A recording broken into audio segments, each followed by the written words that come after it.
My sister said that at the dinner table, in front of everyone. And everyone laughed, even my mom. What Dana didn't know was that a sealed envelope was sitting on my kitchen counter at home, and everything was about to change. My name is Renee. I'm 34 years old. I work as a freelance medical transcriptionist. I know, it's not the kind of job that impresses anyone at family dinners. Nobody claps for it, nobody asks follow-up questions. You say it, and the conversation moves on. That was always my life in this family. I was the one the conversation moved on from. My sister Dana was the one they always praised. She was louder, flashier, better at making herself look good in front of people. Growing up, she got the parties, the encouragement, the college fund. I got the quiet expectation that I'd figure it out on my own, and I did. I moved out at 22 with almost nothing. I built my life slowly, carefully, without anyone cheering me on. I won't pretend it was easy. I had late bills, I went through a divorce at 30 that knocked the wind out of me. I spent 2 years rebuilding from scratch, learning what I was actually made of. I wasn't glamorous, I wasn't loud, but I was the one who kept every document, every letter, and every promise anyone ever made to me in writing. That habit, that quiet, careful habit, it mattered more than I ever imagined. If your family ever treated your struggles like a punchline, you already know how this feels. Have you ever been underestimated by the exact people who were supposed to cheer the loudest for you? Subscribe to this channel and drop your story in the comments. I am reading every single one. Click hype or like to let me know you're here. 3 weeks before that dinner, a certified letter arrived at my apartment. It came from a small regional bank I had never heard of. The return address meant nothing to me. I set it on the counter under a stack of work folders, told myself I'd open it later. Work had been heavy that week, and my brain was full. Then my mother called. She said she wanted to talk about Grandma Dorothy's lake house. Dorothy had passed 8 months earlier, and the property had just been sitting in limbo while the family figured things out. Or so I thought. "We've made a decision," Mom said. Her voice was pleasant, practiced. "We're signing the lake house over to Dana. She has a real family now. She needs the stability." I asked if I had been considered at all. There was a pause. Then, "Renee, honey, what would you do with it? You can't even afford your car note." Dana was on the call too. I didn't know that at first. Then I heard her laugh. She'd probably try to rent it out for gas money. I didn't yell, I didn't cry. I just sat there with the phone pressed to my cheek, feeling the particular kind of hurt that only family can deliver, the kind that knows exactly where to aim. After I hung up, I walked to the kitchen counter.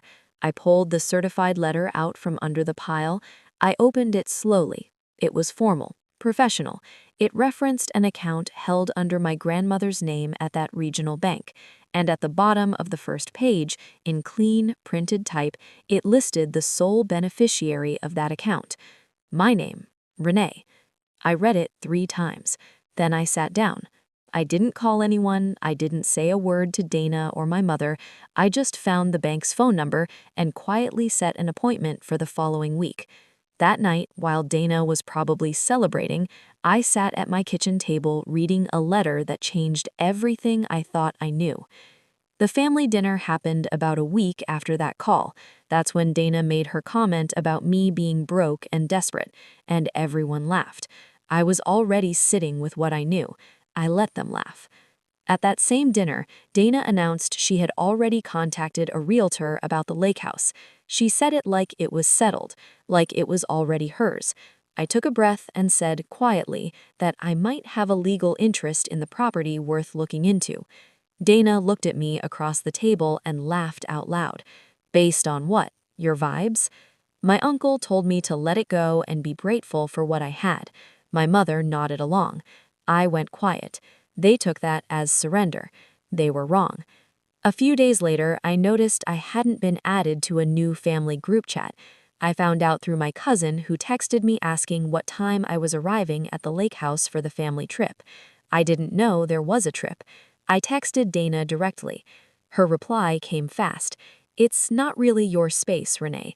I didn't want it to be awkward for you." I screenshotted it. Then I went back and screenshotted every relevant message I had saved from the past few weeks. I had a folder going by then. Documents, dates, every conversation. The bank meeting had confirmed enough that I knew I needed to be careful and organized. The bank officer had shown me that my grandmother had opened a secondary account 4 years ago and had left a handwritten letter of intent attached to it. I hadn't read the letter yet. They said it would be presented formally through proper channels. Then my mother called again. Her voice was warm this time, almost sweet. "I just need you to sign something, a simple document, just a formality. The lawyer needs it to move forward with the property." "What document exactly?" I asked. She stumbled. "It's nothing major. It just releases any claim you might think you have on the estate. It's standard." I told her I'd have my own person look at it first. The warmth in her voice disappeared like a light switching off. "You always have to make things difficult. This is why nobody tells you anything." She hung up. I didn't sign anything. I called my contact at the bank instead, and I started to prepare. What they didn't know was that Grandma Dorothy hadn't forgotten me. She just hadn't told anyone else. I was the only grandchild who made the drive to see her in those last 2 years of her life, 90 minutes each way every other weekend without fail. I brought her tea she liked and sat with her through her shows. I didn't go for anything. I went because I loved her, and I could see she was lonely. Dorothy was sharp right till the end. She paid attention to everything, even the things people thought she was too old to notice. She noticed how the family talked about me. She saw the dismissal, the jokes, the way my name got skipped in conversations about the future, and without saying a word to anyone, she did something about it. The account she set up held enough to change my situation in a real and grounded way, enough to buy something, enough to breathe. Alongside it was a sealed envelope containing a handwritten letter in Dorothy's careful, looping handwriting. I had seen it by then. I won't tell you what it said yet. I'll just tell you that I cried when I read it, and then I straightened my back and didn't cry again. Grandma Dorothy always said the quiet ones pay attention. She was right, and she had made sure I'd be okay. I had a plan now, and I had help. His name was Mr. Calloway. I had met him only once, years ago, at Dorothy's house. He was a retired attorney, still licensed, and he reached out to me shortly after the bank contacted me. He explained that he was the one who had helped Dorothy set up the account. He had been her quiet counsel for years. He was loyal to her wishes the way some people are loyal to a cause. He told me the beneficiary designation, combined with Dorothy's letter of intent, was legally airtight. He also told me something that made my stomach tighten. The family's lawyer had already contacted him, trying to find a way to contest the account. Mr. Calloway had shut that down firmly. "Don't sign anything," he told me during our first meeting. "Don't argue, don't tip your hand, just let them keep assuming." I followed his advice exactly. I went to a second family dinner and sat through Dana talking about renovation plans for the lake house. She talked about opening up the back porch, replacing the dock. I nodded at the right moments. I smiled when it seemed appropriate. Then Dana posted on social media a photo of the lake house exterior with the caption, "So excited for our family's retreat this summer." She tagged my mother, my uncle, 2 cousins, and Dana's husband. My name was not there. My mother left a heart emoji in the comments. I took a screenshot. I sent it to Mr. Calloway with one line. "They're still not worried. We're ready." He responded in under a minute. "See you Thursday." The more comfortable they got, the calmer I became. That should have been their warning.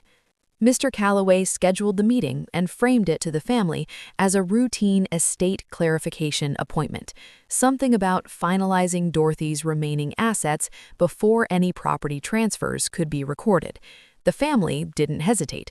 They showed up confident, dressed nicely, with their own attorney sitting beside them. I arrived last. I walked in quietly. Mr. Calloway was already seated. Dana looked up, and her expression shifted immediately. "Why is she here? This doesn't involve her." Mr. Calloway folded his hands on the table. "Actually, Miss Dana, this meeting exists entirely because of her." The room went still. I sat down. He started with the bank documents. Clean, certified, formally filed 4 years prior. Dorothy had named me the sole beneficiary of her secondary account. Not Dana, not my mother. Me. He slid copies across the table. Dana's lawyer picked one up and read it. His face stayed professionally neutral, but he stopped shuffling papers after that. Then Mr. Calloway reached for a second folder. He opened it and read aloud from Dorothy's handwritten letter. His voice was steady. "I leave this to Renee because she showed up. Not for money, not for approval. She showed up because she loved me." Dana's face changed. Something moved across it that I hadn't seen before. Her husband put his hand on the table, but said nothing. Then Mr. Calloway placed a third document in front of the room. It showed that the lake house transfer Dana's family had begun to arrange was premature. The property was still legally part of Dorothy's estate, still in process. No transfer was valid yet, which meant Renee had full legal standing in any decision about that property. Dana turned to my mother. "Mom, do something, say something." My mother's voice came out small. "I didn't know about any of this." I looked at her. "I know you didn't," I said. "That's the difference between us. Grandma Dorothy knew you, and she still chose me." Dana's composure cracked. "You manipulated a sick old woman into this." Mr. Calloway cut in before I could respond. He stated the date the account was established, 4 years ago, and cited Dorothy's documented mental clarity at the time. Her physician records were in the folder. The accusation had nowhere to land. I didn't raise my voice once. I didn't need to. The documents said everything. I stood up, gathered my bag, and looked at my sister one last time. "You called me broke and desperate. Grandma Dorothy called me the one worth trusting. I think I'll go with her." Then I walked out. I didn't take everything I could have. That was a choice, and I made it clearly.